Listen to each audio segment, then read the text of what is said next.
Tunaambiwa wakala wa nishati vijijini REA umeweka malengo ya kuhakikisha vijiji vyote nchini vitakuwa vimefikiwa na huduma ya umeme ifikapo mwaka 2030, ikiwa ni utekelezaji wa mkakati kabambe unaoendelea kwa awamu tofauti. Ifuatayo ni taarifa kamili.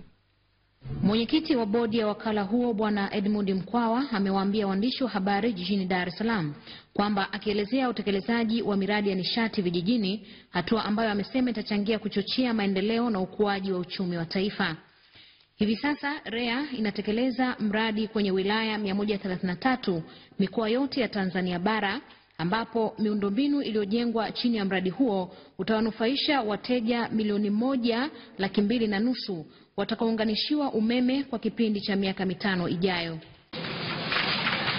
Matokeo ya utekelezaji wa miradi hiyo yataongeza kiwango cha upatikanaji wa umeme nchini kufikia 75% kutoka kiwango cha sasa cha 36%,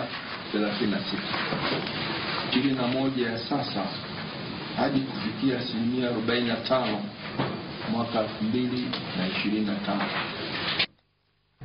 Naye mkurugenzi mkuu wa REA Dr. Lutengano Mwakahesia amefafanua kuwa utekelezaji wa miradi hiyo unaangalia maeneo yaliyo mbali na gridi ya taifa, miradi ya nishati jadidifu na kuwajengea uwezo wa jasiriamali wa nishati vijijini. Umeme unaokwenda kwa ajili ya kuwasha ndani ya nyumba tunatakiwa sasa utumike kwa ajili ya kusukuma maji, kwa ajili ya umwagiliaji maji vijijini huko, utumike kwa ajili ya kujenga viwanda vidogo, utumike kilimo, agroprocessing na vitu mbalimbali vinapatikana kwa hospitalini, mashule na sehemu zingine.